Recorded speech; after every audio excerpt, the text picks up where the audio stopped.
Estamos começando mais um programa Saúde é Tudo, aqui pela sua TV União de Natal.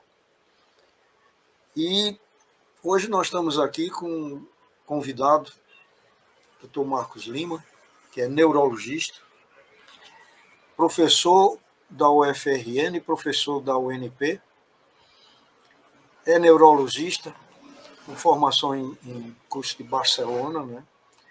Ainda conselheiro do nosso CRM, além de outras condições. Então, a finalidade de nós estarmos aqui no programa é que nós tivemos agora, essa semana, o 7º Fórum da Associação Médica, e foi elaborado com muito carinho um programa espetacular, tanto para alunos, estudantes de medicina, como para nós médicos. E houve uma seleção muito boa dos colegas que se apresentaram. E a aula que foi ministrada pelo Marcos Lima me chamou muita atenção, que é uma coisa que, no meu programa, sempre eu procuro levar para as pessoas em geral, que às vezes não têm a oportunidade de ter esse contato médico, da pessoa poder ter essa oportunidade de conversar. Por isso eu trouxe Marco Lima, o Dr. Marco Lima, para que ele pudesse nos mostrar parte do que foi feito lá nesse fórum, muito bem organizado pelo nosso colega Levi Jales e um grupo seleto. Enfim, nós estamos aqui para reproduzir mais ou menos o que foi dito lá relativo a essa patologia. Então, as demências, que foi muito bem explanada do Dr. Marco Lima, acima dos 65 anos, 761 milhões em 2021 e em 2050, possivelmente, 1 bilhão e 600 milhões de pessoas estarão com Alzheimer. Então, gostaria que você fizesse alguns comentários sobre esse detalhe, Marco Lima.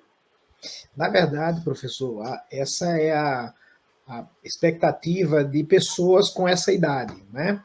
E como as demências, de uma maneira geral, afetam acima dos 65 anos de idade, a expectativa é que, já que a população mundial vai chegar a mais do que duplicar entre 2021 e 2050, a expectativa é que também o número de pessoas acometidas por doença de Alzheimer e por outras demências também se aumente na mesma proporção, né? Então, esses números são, na verdade, de pessoas que hoje estão com a idade acima de 65 anos e que têm essa perspectiva de aumentar, de duplicar até 2050. Ok. Então, nós temos aí no Brasil, né? Nós temos aí no mundo esse esquema que foi muito bem elaborado por sua pessoa. E se você tem algum comentário aí para dizer mais alguma coisa? Sim. Na verdade, esses números eles trazem a importância do tema, né? Nós temos aqui no Brasil hoje em torno de 1,2 milhão de pessoas que vivem com algum tipo de demência e com a perspectiva de serem diagnosticados em torno de 100 mil pessoas por ano, né? E no mundo, hoje nós temos uma provável o número de 50 milhões de pessoas acometidas de algum tipo de demência, né? Então é um número significativo e que precisa, com uma série de repercussões, ou seja, nós temos aí um problema de saúde pública importante, com uma série de questões que devem ser levadas em consideração sempre que a gente fala sobre esse assunto, né? Do envelhecimento da população mundial e das doenças que acometem essa faixa etária, e que são doenças incapacitantes, que trazem um aumento no custo assistencial, portanto, acaba sendo um problema de saúde pública, né? Então, esses números são para nesse aspecto. Lembrando, reforçando aqui a questão da prevalência na faixa etária, né? O percentual abaixo de 65 anos é muito baixo, uma prevalência de 1 a 2% apenas, e a maioria está aí acima dos 65 anos, tendo aí mais próximo aos 85 anos uma maior prevalência. Importante, quando a gente está diante de um paciente com quadro de demência, né, tentar classificar essa demência, né? Nós temos as demências que podem ser degenerativas ou não, temos as demências que afetam a parte superficial do cérebro, ou seja, a parte do córtex cerebral, e aquelas que afetam mais a profundidade do cérebro. Nós temos aquelas chamadas precoces, são aquelas que iniciam antes dos 65 anos de idade, temos aquelas de início tardio, acima dos 65 anos de idade. Existem aquelas demências que são tratáveis, a gente considera como tratáveis, e aquelas que são irreversíveis, que não tem um tratamento que possa parar o processo, modificar a evolução da doença. E temos também a questão da classificação pelo tempo de evolução. Existem aquelas que são rapidamente progressivas e aquelas que são lentamente progressivas. E importante, dentro daqueles 50 milhões de pessoas que hoje são afetadas por demência, em torno de 50% a 60% são portadores de doença de Alzheimer, ou seja, em torno de 25 a 30 milhões de pessoas no mundo estão padecendo por essa doença de Alzheimer. É interessante que, quando nós estamos no consultório, normalmente os pacientes às vezes chegam e dizem assim de uma maneira muito simples, né, que eu tô ficando demente, ou estou ficando esquecido. Então eu escuto muito isso no consultório e eu, às vezes, olhando para o paciente, não denoto que ele esteja com isso. Mas você, como neurologista, Marco Lima, como é que você enfrenta essa situação? Porque normalmente no seu consultório, a pessoa quando vai, já vai encaminhada ou então já está adiantada. Como é que você assim lida com esse primeiro momento de, pelo menos, lidar com essas pessoas, porque muitas delas se tornam preocupadas, a família também, e a gente sabe que é difícil, né, lidar com uma situação dessa. E como eu falei, hoje, lá quando nós estávamos assistindo as palestras, teve um colega que mostrou um jornal de 2005, eu acho, ou 1905, sei lá, que dizia assim: um carro desgovernou-se, bateu lá numa casa e matou um ancião de 41 anos. Quer dizer, algum tempo atrás, uma pessoa de 41 anos estava perto de morrer já. E hoje nós temos crianças de 70 anos, 75, né? Pessoas bem ativas, trabalhando normal, né? Então eu queria que você fizesse alguns comentários sobre esse termo. Estou esquecido, eu estou ficando demente, enfim. Como você lida com isso e como você tranquiliza o seu paciente, que realmente, quando você está com ele no consultório, você nota que ele não está com isso. Isso. Em primeiro lugar, é importante a gente deixar bem claro que muitas vezes não é fácil fazer o diagnóstico numa fase inicial de uma demência neurodegenerativa. Né? Então, esse primeiro contato com o paciente é um contato de sentir exatamente o que está acontecendo com ele, quais são se houve realmente um critério importantíssimo no diagnóstico das demências de uma maneira geral, é se houve uma mudança no status cognitivo daquele paciente. Se ele era de uma forma e perdeu funções e ele agora está tendo dificuldades, né? Algumas vezes a gente precisa, inclusive, do apoio da família. É importante que a família esteja presente no momento da consulta, porque os pacientes às vezes não reconhecem essas dificuldades e é importante que venha alguém que conte um pouco da história, da biografia desse paciente, ou seja, do que era antes da queixa, né, e como ele está agora após a queixa.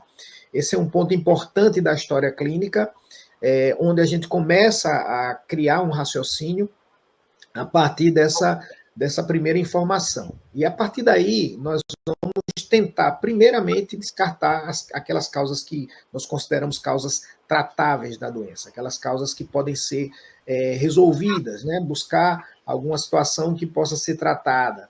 A gente não pensa de imediato em uma doença neurodegenerativa, até porque os marcadores que nós temos, biológicos, de diagnóstico das doenças neurodegenerativas, que levam à demência, eles são difíceis de serem, não são fáceis de serem adquiridos, né? E eles são marcadores biológicos relativos, e nessa fase inicial, muitas vezes, eles não nos ajudam muito, né? Então, a gente tem essa dificuldade inicial para fazer um diagnóstico de doença neurodegenerativa. Então, no primeiro momento, a estratégia é descartar aquelas causas tratáveis que possam justificar a queixa que o paciente apresenta. Essa seria a nossa primeira estratégia. Uma história clínica feita com a participação de uma pessoa, de alguém que possa nos dar informações, alguém que esteja próximo do paciente para nos dar informações, e a partir daí traçar a nossa linha de investigação até chegar a algum diagnóstico, se é que aquele paciente realmente tem um quadro demencial instalado, né? Então, é importante a gente frisar que muitos pacientes se preocupam com esse diagnóstico, procuram um médico e, na verdade, eles não têm uma doença por trás disso, ou se tem algo, é algo tratável, facilmente corrigível, né? Então, essa seria a primeira abordagem que a gente faz a esses pacientes que nos procuram. Outra coisa, doutor Marcos Lima, é comum, às vezes, o paciente chegar e relatar muito assustado de apresentar lapsos de memória, como, por exemplo, existe a amaurose fugaz, que é aquele paciente oftalmológico que está numa festa, está brincando e tal, e a visão dele apaga, passa alguns segundos e volta. Nós chamamos isso de amaurose fugaz. Essa amaurose fugaz, muitas vezes, ela não é interpretada como um problema, mas nos chama atenção na parte oftalmológica que o paciente teve, em algum momento, uma isquemia na retina que pode repercutir em outras áreas, em outros aparelhos, como cerebral, cardíaco, etc., e a gente passa a ter mais cuidado com esse paciente. Como é que você interpreta esse lapso, que tem pacientes que dizem, rapaz, eu estou aqui, eu não sei onde eu estou, eu não sei chegar em casa, esses lapsos de memória, qual é a importância que a neurologia dá para esses casos? Na verdade, se já começa a ter lapsos importantes de desorientação no espaço, né? Em condições onde o paciente jamais teria essa dificuldade, a gente tem que começar a dar um valor a essa queixa, né? Pode ser o início de algum processo neurodegenerativo, fazendo parte do quadro clínico, né? E pode ter outras causas, pode ter outras etiologias. Então, é importante a gente conhecer bem esse paciente, conhecer seu histórico de doenças, de comorbidades. E nós sabemos que uma série de comorbidades, quando estão descompensadas, podem também comprometer a nossa função cognitiva. Então, é importante a gente fazer todo um reconhecimento do histórico de doenças daquele paciente e, evidentemente, buscar as causas, como já falei, que possam ser corrigidas, né? Então, pacientes que têm fatores de risco vascular, pensar na possibilidade de que ele possa estar fazendo alguma doença vascular, cerebrovascular, né? Se o paciente é diabético e está descompensado, isso também pode interferir na nossa cognição, né? O paciente tem alguma doença hepática, se tem alguma doença renal, a encefalopatia hepática renal, ou até muitas vezes mista, ela pode também afetar a nossa cognição, deficiências como, por exemplo, da vitamina B12 pode também, numa situação muito crítica, levar a lapsos de memória, alterações cognitivas como consequência de um hipotiroidismo não diagnosticado também. A gente precisa sair pesquisando essas situações para poder, no primeiro momento, descartá-las, né, que são situações tratáveis. Então, essa seria a abordagem inicial dos nossos pacientes e a preocupação, evidentemente, se o paciente começa a ter lapsos de memória e episódios de desorientação no espaço, a gente precisa investigar porque pode ter realmente alguma doença por trás. Ok. Então, aí nós temos mais funções executivas e fatores de risco. Nós estamos tendo um programa aqui na nossa TV União, de Natal, com o professor Dr. Marcos Lima, que é neurologista, e que está nos trazendo aqui uma série de explicações importantes para a nossa vida do dia a dia, tanto para os colegas médicos, os estudantes de medicina, e o povo em geral, que às vezes, à procura de alguma informação, recorre à internet, e na internet nós temos muitas informações certas e algumas erradas. E aqui, pelo menos, a gente está com o professor Marco Lima nos dando a informação do dia a dia do seu consultório, da sua arte médica. Então, funções executivas e fatores de risco. Me fale alguma coisa, Marco Lima. Bom, é importante a gente, quando a gente fala de demência, a gente fala de uma doença que afeta o que a gente chama de funções cognitivas, que são as funções importantes que nosso cérebro tem, né, como a memória, como a capacidade de concentração, de atenção, nossa capacidade de se expressar, a expressão da linguagem, a compreensão da linguagem, e entre elas as funções executivas, né, a nossa capacidade de planejar, de organizar, de fazer sequenciamento, de raciocinar, de julgar, né, de solucionar problemas complexos. Isso são funções que nós chamamos de funções cognitivas, e essas funções são as que se afetam nessas doenças que provocam demência, né, na demência. E as demências como um todo, ela tem alguns fatores de risco, né, e são fatores de risco que podem ser, alguns corrigidos e outros não. Então, se nós estamos diante aí de pacientes com determinadas doenças neurológicas, ou doenças sistêmicas, doenças infecciosas, alguns medicamentos têm trabalhos observacionais que mostram que alguns medicamentos podem também ser fatores de risco para desenvolvimento de quadros demenciais. A adesão a drogas, ou seja, o alcoolismo e outras drogas, como crack, cocaína, também são condições que podem ser consideradas fatores de risco, né? É importante conhecer essas condições como fatores de risco, porque é importante enfatizar, principalmente aquelas que são passíveis de correção, que é mais um motivo para que o paciente corrija, né? Que trate sua doença, seu fator de risco, de forma a evitar mais uma complicação que pode ocorrer como consequência desses fatores de risco.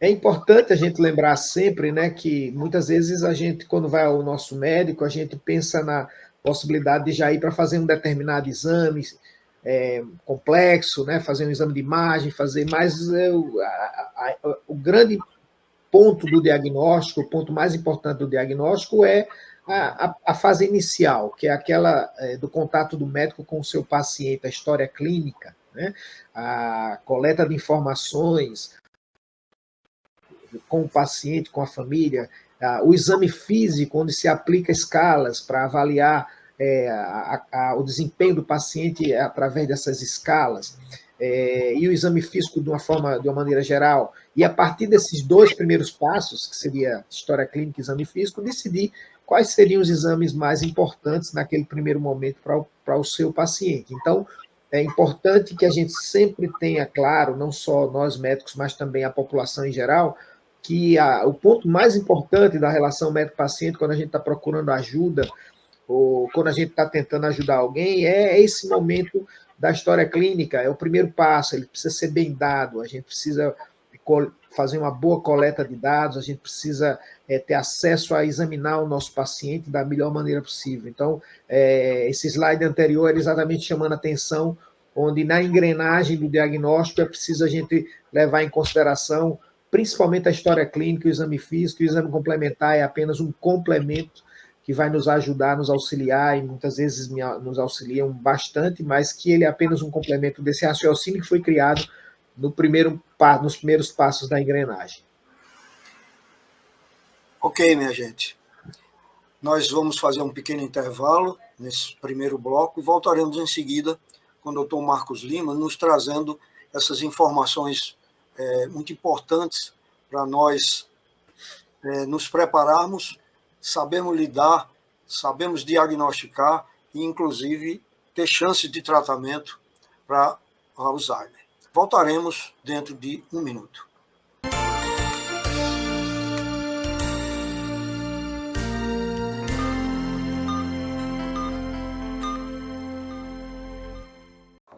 Vai construir ou reformar, a Canto Tem é o lugar. Vem comigo! Nós temos as melhores marcas de tubos e conexões, Forte Leve e Amanto. Temos também uma grande variedade de ferramentas Bosch. Aqui você também encontra uma grande variedade de LEDs da marca Toshiba. Produtos de qualidade e variedade é na Canto Tem, porque o melhor preço é aqui. Está precisando de tranquilidade? A pousada Encanto dos Pássaros é o destino ideal para o seu descanso, cercado pelo charme do clima serrano. Venha viver momentos inesquecíveis e traga sua família para desfrutar deste verdadeiro paraíso. Pousada Encanto dos Pássaros. O paraíso é aqui. O que é um sonho para você? Algo distante, utópico, inatingível? Para nós, um sonho é algo que, com trabalho, dedicação e foco, podemos alcançar. Nossos valores chegam até você em forma de sorvete, picolé, cobertura, casquinha, canudos wafer, água mineral, gelo mineral e polpa de fruta. Um mix de produtos que, assim como nossos sonhos, não param de crescer. Este é o Grupo Esterbon. Qualidade que surpreende.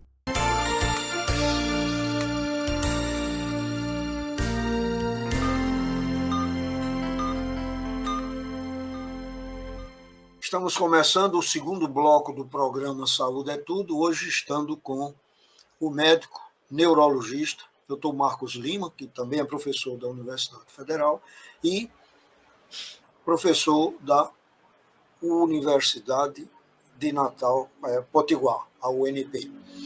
Então, estamos aqui falando sobre um assunto interessante que é Alzheimer, que interessa a todos nós, médicos, professores, alunos da Faculdade de Medicina e o povo em geral, para a gente saber lidar melhor com esse problema. Então, voltando aqui, Marco Lima, queria jogar aqui os tipos de classificação, né? Que pode ser pela causa, pela localização, pela idade, pela resposta ao tratamento e pelo tempo de evolução. Então, se você puder fazer um resumo. Exatamente. Na verdade, essa classificação está dando ênfase aqui à questão de como é classificada a doença de Alzheimer, né? Ela é uma doença que é uma doença neurodegenerativa, ela afeta mais a parte dos neurônios do córtex cerebral, da superfície do cérebro. Ela é insidiosa, ela é uma doença que se instala de forma lenta, não é uma demência de início rapidamente progressiva.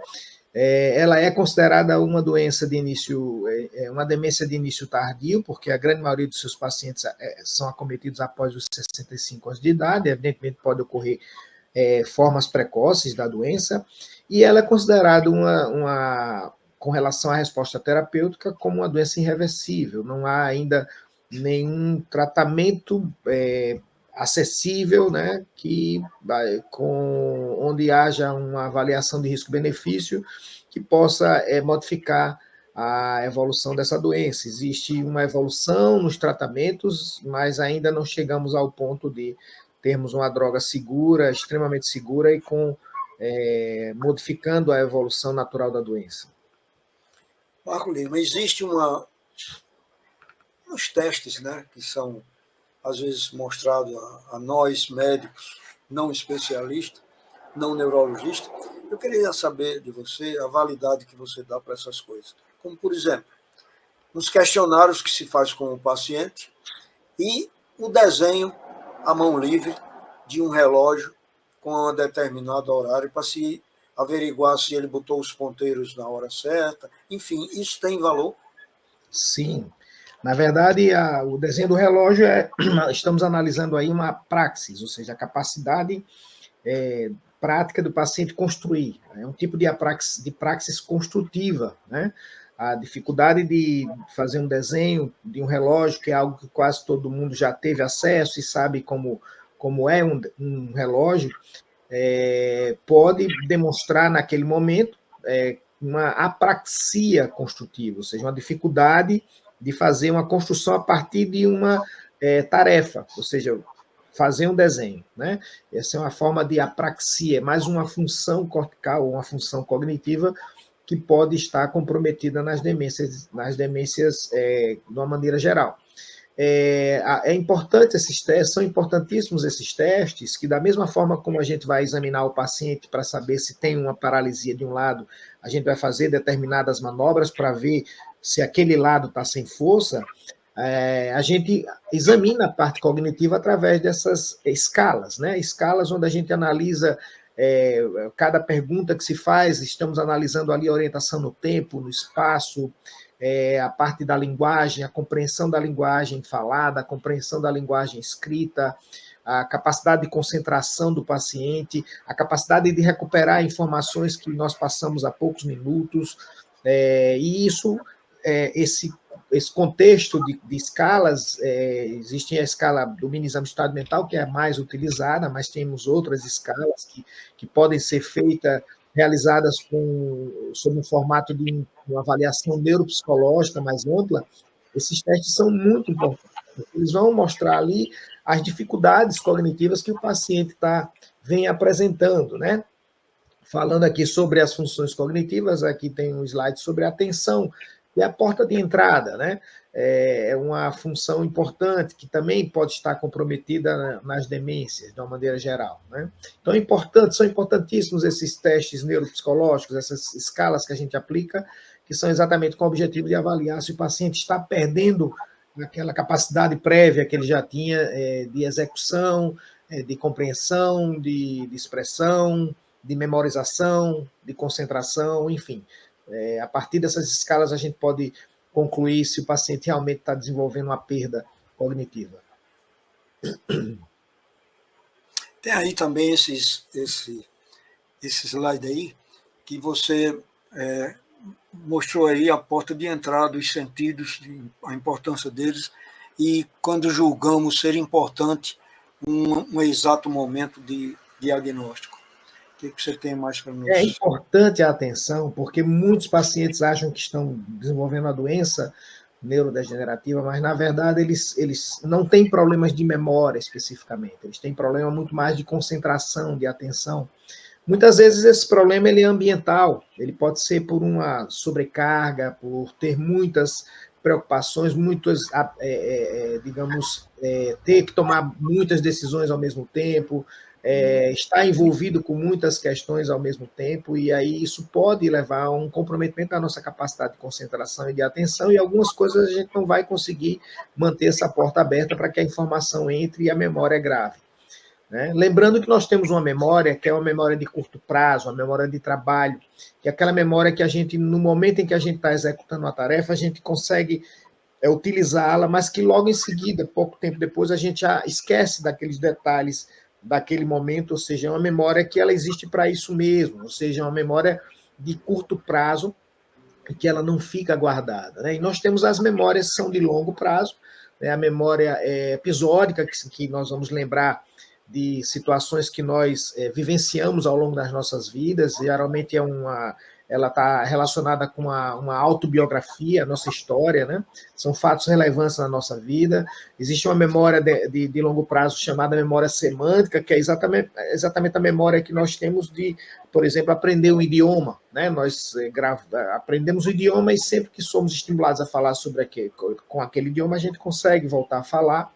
Existe a memória de longo prazo também procedimental ou procedural, que é quando a gente aprende, por exemplo, a andar de bicicleta. A gente aprende a andar de bicicleta, pode passar 10 anos sem andar de bicicleta, e quando você sobe na bicicleta, você consegue andar. Esse é um tipo de memória de longo prazo. Né? Então, é importante a gente definir, diante de um paciente, se ele tem uma dificuldade, algo que está comprometendo a capacidade de concentração, ou se realmente ele tem um problema de memória. Esses testes neuropsicológicos, eles nos auxiliam nesse sentido, além da própria história clínica, e, como eu já falei antes, a questão da busca por situações que podem afetar a atenção, como, por exemplo, uma causa muito comum, que a gente chama de pseudodemência ou falsa demência, é uma depressão. Muitas vezes o principal sintoma que o paciente apresenta numa fase inicial da doença é começar a ter lapsos de memória, quando na realidade ele não está conseguindo se concentrar, ele está desenvolvendo uma apatia, uma melancolia, uma tristeza, e isso está comprometendo a capacidade cognitiva dele. Né? Então, é importante a gente avaliar o paciente como um todo e buscar essas outras situações que têm tratamento e podem ser corrigidas. Como eu já falei, aqui a memória, né, que é a função cognitiva mais utilizada, nós podemos ter a memória de curto prazo e a de longo prazo. A de curto prazo é essa que às vezes a gente acha que está perdendo a memória, quando na verdade ela é para isso mesmo, é para se utilizar naquele momento, é uma memória de trabalho. E a questão da linguagem, né? Eu estou aqui exercitando a minha linguagem, estou lendo e estou ao mesmo tempo expressando, né? Ou seja, estou compreendendo o que se está falando, o que está se mostrando do ponto de vista gráfico para mim, que é a parte sensitiva da memória, ou seja, a parte da compreensão, e a parte da expressão, que pode ser tanto falando, como eu estou fazendo agora, como também pode ser escrita. Quando a gente escreve, a gente está expressando graficamente a nossa linguagem, né? A expressão ela pode ser tanto escrita como falada, assim como também a compreensão da linguagem escrita e a compreensão da linguagem falada. Aqui a praxis que a gente já falou, né, aquela questão do desenho do relógio, é um tipo de praxis construtiva, é a capacidade de executar uma tarefa das mais diversas. Né? A ideomotora seria a gente repetir algum tipo de movimento, por exemplo, aprender a dançar. Né? Quando a gente está aprendendo a dançar, a gente está copiando alguém que está fazendo um determinado movimento, e isso é uma praxis ideomotora. Né? Vestir, a gente aprende a vestir, abotoar a camisa, desabotoar a camisa, isso é uma praxis, é uma prática que a gente aprende ao longo da vida. E a apraxia é a perda dessa capacidade. Isso acontece quando os pacientes desenvolvem uma doença que compromete as funções cognitivas, no caso, as demências. Né? Gnoses é a capacidade que a gente tem de reconhecer, do ponto de vista o espaço, do ponto de vista visual. Então, ter uma orientação de espaço, ter o reconhecimento das pessoas, o auto-reconhecimento, o reconhecimento de objetos, o reconhecimento do que está escrito, né? Conseguir ler algo que está escrito. Então, tudo isso são chamadas gnoses. E o paciente com demência ele pode desenvolver agnosia, ou seja, a dificuldade de ter essa capacidade de reconhecimento visoespacial. Bom, é importante a gente falar que o diagnóstico, como a gente já falou, a questão da história clínica e do exame físico, né? Mas podemos começar uma avaliação de um paciente portador de demência com exames simples, né? Porque, às vezes, pode ser que a gente se surpreenda e encontre uma alteração que esteja passível de ser corrigida. Então, pacientes com uma diabetes descompensada, com insuficiência renal, né, com um distúrbio hidroeletrolítico, com alteração no funcionamento do fígado, com alteração endocrinológica, um hipotireoidismo, e também com infecções. Né, uma infecção pela sífilis, ela pode afetar também o cérebro e levar a um quadro demencial. O HIV também pode levar a uma demência pelo HIV. Deficiência de vitamina B12 também é uma condição, né? E podemos pedir vários exames dependendo do perfil do paciente e definir com o paciente o que é que nós vamos buscar.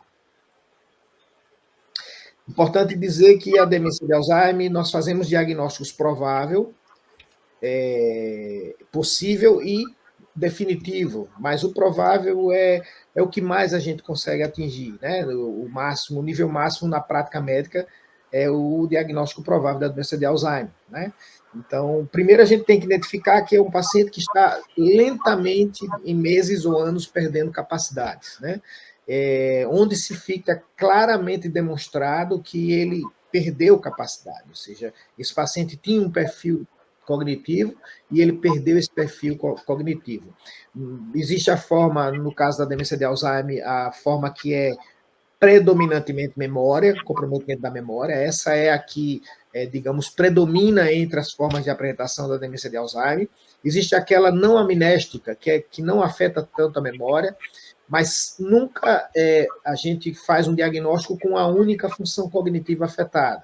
Normalmente a gente tem que ter a memória, no caso da forma amnéstica, mas também tem que ter uma outra forma, um outro domínio cognitivo afetado. Então, nós temos aí uma memória junto com a linguagem, com uma função executiva, com a capacidade de uma praxis, uma agnosia. Então, geralmente, você tem mais de um domínio neuropsicológico, um domínio cognitivo afetado.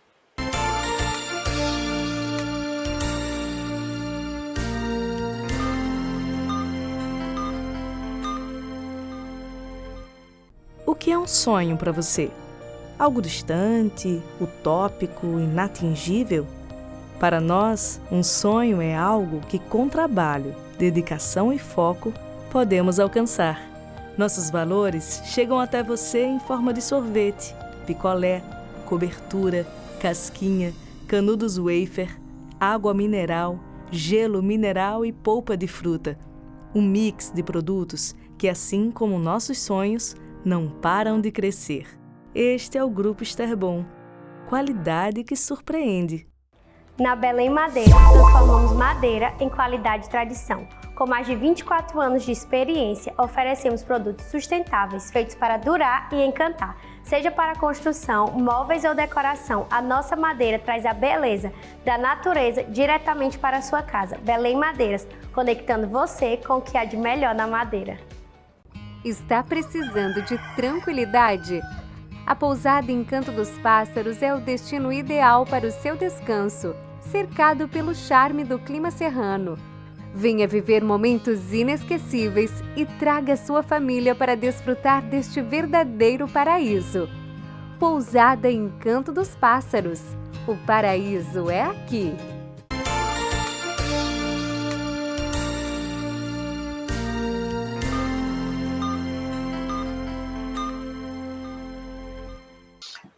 Não existe assim nenhum trabalho médico assim, que fale com muita atenção sobre o glaucoma e problemas de ordem emocional, de vida. Mas na minha prática, esse tempo todo, 58 anos escutando história e vendo, eu acho que tem uma importância muito grande o dia a dia do paciente, que tem ou que tem tendência a ter, por exemplo, num caso que eu conheço, o glaucoma. Eu pergunto, em neurologia, essa parte assim da memória começar a falhar, do paciente começar a entrar numa demência, tem a ver com a vida dele, pessoal, com os aperreios que ele passa, com o tipo de vida que ele tem, com a falta, por exemplo, de atividade física. O que você nota? Existe uma condição chamada de reserva cognitiva.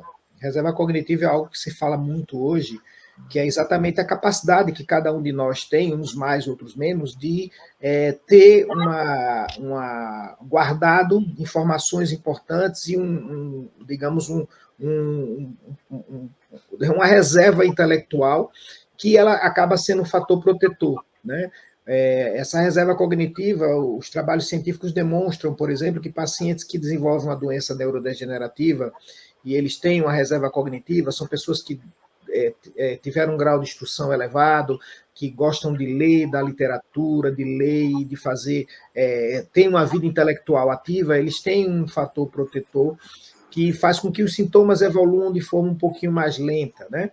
Evidentemente que o estresse, assim, quando a gente fala de estresse, de uma vida muito atribulada, a gente acaba sempre querendo associar esse estresse a qualquer tipo de problema de saúde que a gente desenvolve e tem realmente relação com isso, né? Provavelmente em uma situação de estresse a gente perde um pouquinho a nossa capacidade de reagir, mas não existe assim, não é a gente quando fala de fatores de risco para as demências, para a demência de Alzheimer, por exemplo, são trabalhos muito observacionais. A gente não tem assim uma ligação direta científica com uma evidência muito forte, apenas são trabalhos que demonstram, do ponto de vista observacional, que determinadas condições podem tornar aquele paciente mais susceptível a desenvolver a doença, né?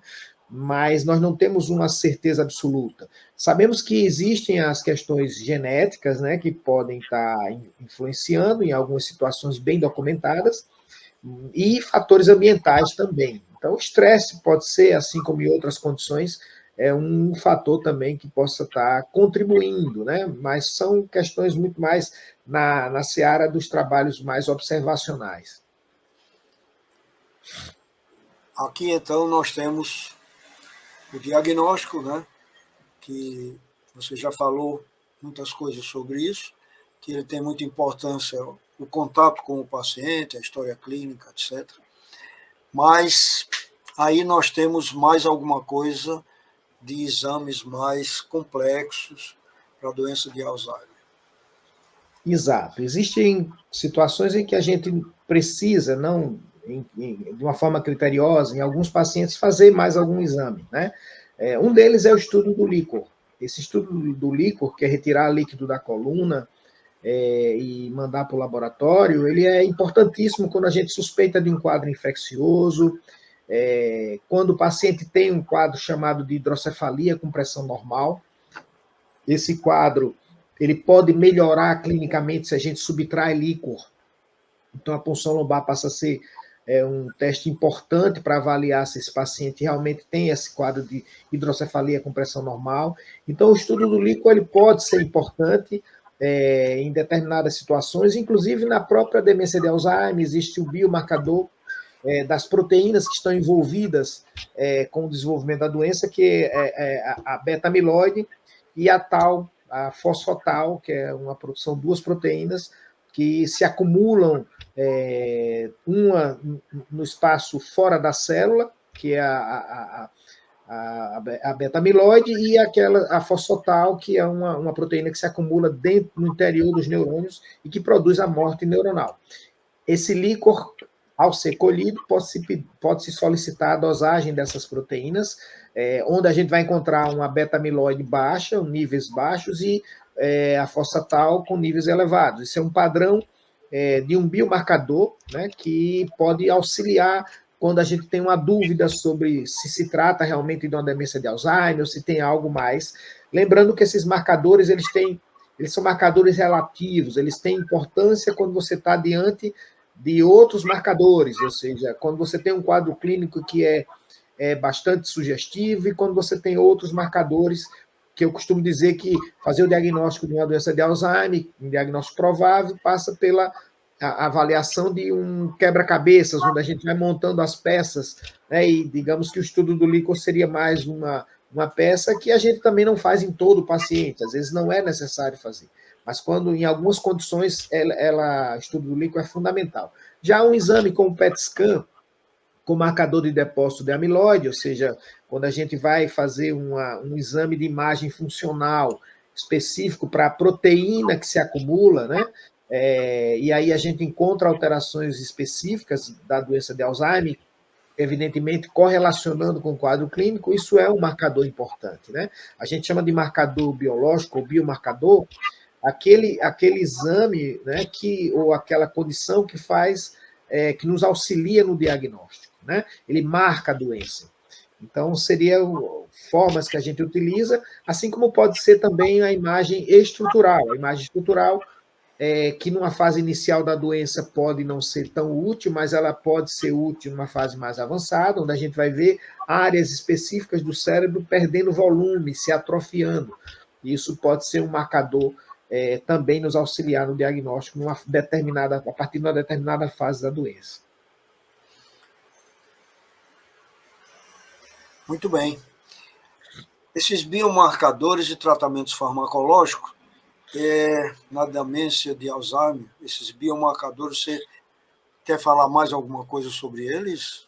Essa tabela ela resume aí um pouco sobre os biomarcadores da doença de Alzheimer especificamente, né? Nós temos aí a própria avaliação cognitiva, né? A imagem, que a gente vai encontrar atrofias específicas na região chamada hipocampo, numa determinada região do cérebro chamada córtex entorrinal, na região temporal, nos ventrículos laterais, uma atrofia cortical, às vezes difusa também. A imagem molecular, que é aquela que a gente mostrou antes, aquela colorida, né, onde a gente tem aí, demonstra o hipometabolismo com relação a quando se utiliza marcadores específicos também, de amiloide e tal, né? Então, existem marcadores biológicos e também existem marcadores periféricos. Hoje, a ciência está buscando muito os marcadores chamados periféricos, que seria exames de sangue, onde a gente possa ter a dosagem dessa beta-amiloide, da enolase, né, neurônio específica, de neurofilamentos de cadeia leve, que podem ser o futuro aí para facilitar, já que, por exemplo, para estudar o líquor, eu preciso fazer uma punção lombar no meu paciente, isso acaba sendo um procedimento invasivo, não é complexo, não traz grandes repercussões, mas é um procedimento, né? Então, se a gente consegue, através de uma coleta de sangue, ter um biomarcador de confiança, isso vai ser muito importante. Com relação ao tratamento, né, em si, nós temos aí o tratamento principalmente baseado nos sintomas, né? Medicações que tentam reduzir os sintomas dos nossos pacientes. Como eu falei antes, nós temos, é importante, na verdade eu não tinha falado ainda, mas nós temos aí o conhecimento de que essa doença ela ocorre comprometendo neurônios da via colinérgica, ou seja, existe um determinado, um específico neurotransmissor envolvido com as sinapses, ou seja, a junção entre os neurônios que estão envolvidos com a memória, né? Então, se utiliza medicamentos na via colinérgica, como esses que nós estamos vendo aí, os 3 primeiros, a donepezila, a galantamina e a rivastigmina, estão envolvidas aí, são inibidores da colinesterase, e isso acaba, são drogas que vão auxiliar. E nós começamos em doses mais baixas e vamos aumentando progressivamente. E a memantina, que é a droga seguinte, que ela está envolvida com um mecanismo glutamatérgico, também mais indicado para as fases mais avançadas da doença. Lembrando, são medicações que atuam muito mais de forma sintomática, né? E mais recentemente, na história da doença, né, a tentativa de se encontrar uma forma de modificar a evolução dessa doença, né? E hoje nós estamos na era dos anticorpos monoclonais, né? Nesse caso aí visando a beta-amiloide, né? Que é essa proteína que se deposita, né? E aí nós temos 2 produtos que já estão aprovados no FDA, lá nos Estados Unidos, e ela está indicado na doença de Alzheimer em adultos na forma leve, né? E, evidentemente, tirando esses tratamentos sintomáticos e essas drogas novas que estão sendo estudadas e começando a fazer parte do arsenal terapêutico, nós temos o tratamento não farmacológico, que é importante para o paciente também, né? Que seria estimular a atividade física, fazer uma terapia de estimulação cognitiva e treinamento cognitivo, isso é fundamental. A terapia de reminiscência, que seria, com frequência, trazer para o paciente dados da sua própria biografia, livros que ele já leu, fotografias da sua história, né, de familiares dele. Então, isso é o que se enquadra dentro daquilo que a gente chama de terapia da reminiscência. E também a terapia ocupacional. Esse paciente precisa fazer atividades, né, manuais, ele precisa ser estimulado a fazer. Isso são formas não farmacológicas de tratamento. Isso diminui a ansiedade, pode auxiliar bastante na qualidade do sono, isso pode nos auxiliar também no tratamento e na melhoria dos sintomas do paciente. Bom, doutor, eu queria ainda lhe fazer uma pergunta, que sempre é uma pergunta que atualmente está na moda, né? Sempre que a gente fala em doença, sempre que a gente fala em médico, aí vem aquelas pessoas que falam também sobre, no tratamento, se utilizar algumas coisas que podem ajudar na nutrição. Por exemplo, em oftalmologia, a gente manda o paciente usar a zeaxantina, que é importante para o nervo óptico, a vitamina A, que a gente encontra na banana, no mamão, na cenoura, no brócolis, no abacate. Então, eu gostaria de aproveitar aqui a oportunidade para perguntar se, em neurologia, no caso de Alzheimer, se a gente, além dessas coisas todas que você falou, que são muitas coisas, graças a Deus, se ainda tem algum alimento que possa ajudar e se tem algum alimento que possa prejudicar. Eu escutei já algumas coisas e aqui no programa eu aprendo muito porque eu tenho o privilégio de estar com os colegas top nas especialidades e eu aproveito e tiro minhas dúvidas também. Então, existem alguns produtos que a gente escuta que eles atrapalham a função cerebral e até certo ponto eles envelhecem o cérebro. Então, com isso eu pergunto, tem algum alimento também que possa ajudar essa função cerebral? Na verdade, primeiro a questão como a gente falou antes, os fatores de risco, ou seja, doenças que podem também repercutir nas funções cognitivas, como, por exemplo, a diabetes descompensada, a dislipidemia descompensada, uma doença hepática, uma doença renal, né? Então, é importante esse conhecimento global do paciente que desenvolve uma doença neurodegenerativa, porque a dieta pode estar relacionada, ou seja, o auxílio na doença pode estar relacionado a uma dieta que possa melhorar essa condição clínica geral dele, né? Especificamente uma alimentação ou uma dieta específica para que haja alguma melhora no aspecto cognitivo do paciente, não há nada que a gente possa dizer com certeza aí que possa auxiliar. Lembrando que, por exemplo, a deficiência de vitamina B12, que é um micronutriente importante para o funcionamento cerebral, deve ser corrigida não só nesses casos, porque a vitamina B12 ela é importante para o sistema nervoso central e periférico, ela tem funções importantíssimas como micronutriente, e nesses casos mais ainda. Então, é importante alimentos ricos em vitamina B12. Então, o paciente diabético, ele precisa fazer a correção da sua diabetes com a dieta também, né? E outras condições que exijam uma dieta específica, isso tende também a diminuir o impacto da doença, já que a gente sabe que o paciente, por exemplo, com uma demência e que também tem uma doença dessas, né, uma diabetes descompensada, ele vai ter mais dificuldade de controle dos seus sintomas, né? E isso pelo próprio funcionamento inadequado do cérebro, quando está submetido a uma alteração metabólica, como uma hiperglicemia importante, ou uma alteração no funcionamento do fígado, uma alteração no funcionamento do rim.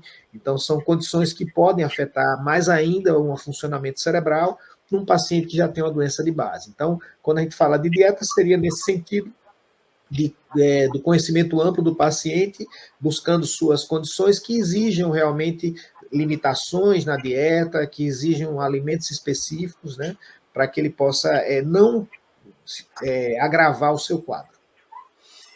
Existe uma outra condição que a gente ouve falar, que é, por exemplo, o glutamato monossódico, que é muito comum ele existir nos alimentos mais industrializados.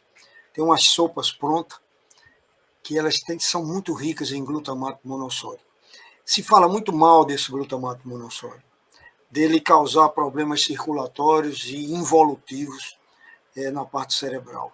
Então, na parte assim, de terapias integrativas, que a gente estuda um pouco, a gente sempre pede ao pessoal para quanto mais, ou melhor, utilizar alimentos mais naturais, melhor do que esses que são muito processados. E é interessante que lá nas nossas palestras do fórum, também falaram muito sobre algumas coisas que estão entrando agora para justamente neutralizar esse efeito maléfico do glutamato monossódico nas doenças emocionais, como depressão e tudo mais. Como isso está tudo dentro da cabeça, né, do paciente, então sempre eu aproveito a oportunidade para a gente comentar aqui alguma coisa. E eu lhe agradeço muito você ter vindo ao nosso programa, viu, Marco Lima? Sei que você tem uma vida extremamente agitada, deveria estar agora aí com a família e estar aqui com a gente, mas você não sabe o benefício que você está nos causando e quantas famílias em casa agora estão conversando com você. Muitos até nem têm a condição de poder ir ao consultório por vários motivos. Então, eu acho que foi muito útil a sua vinda aqui. E eu gostaria que você sempre utilizasse o nosso programa, sempre que tem alguma notícia sobre a sua especialidade, sobre o mundo médico, já que você está de ponta nos seus estudos aí da neurologia, e voltasse mais vezes aqui ao nosso programa. Eu deixo minhas palavras finais com você, para você falar para os nossos telespectadores, os nossos colegas médicos, e os nossos estudantes de medicina que gostam de assistir também esse programa. Eu que agradeço, professor, é um prazer imenso estar aqui mais uma vez, né? Já estivemos outras vezes aqui no seu programa, para mim é um prazer imenso sempre que sou convidado, eu faço o máximo para nunca dizer o não, porque gosto muito da sua pessoa e também do seu programa, e espero ter conseguido ajudar, né? E assim, a gente utilizou um pouquinho de termos técnicos, mas na verdade que é difícil a gente falar sobre determinadas condições médicas sem, eventualmente, ter que falar algum termo técnico, mas espero ter sido claro em relação a que nem todo mundo que está esquecido, principalmente, já tem que estar preocupado com a demência, pode ser outros fatores benignos de fácil solução, né? Eu acho que esse é o recado principal, e que a doença, quando ela é diagnosticada, existem formas de tratamento que ainda não são as formas adequadas, mas que a ciência está evoluindo e que acredito que tão rapidamente, mais rápido do que a gente imagina, ela deverá encontrar aí algumas soluções para que a gente possa passar essa página das doenças neurodegenerativas como algo sem cura, né? Então era isso. Queria agradecer, professor, muito obrigado, viu? Obrigado, todos nós estamos dizendo para você também, porque foi muito útil a sua vinda e muitas das coisas que você falou aí nós nem sabíamos. Então, muito obrigado mais uma vez e esteja presente, porque neurologia é muito ligada ao oftalmo. É tanto que existe a neurooftalmologia, que são aqueles oftalmos que gostam de estudar as coisas em conjunto. Por exemplo, eu dou muito valor porque dos 12 pares cranianos, pelo menos 6 deles têm muita ligação com os olhos. Isso. Toda a musculatura do olho, toda a movimentação ocular, a ida e vinda dos reflexos pupilares, quer dizer, a semiologia oftalmológica, nos ajuda muito a esse contato que a gente tem com vocês. E, finalmente, o campo visual, a campimetria, que dá as hemianopsias, que falam tanto de alterações lá dentro da cabeça. Então, mais uma vez, muito obrigado e esteja sempre conosco quando achar que deve. Até a próxima. Muito obrigado.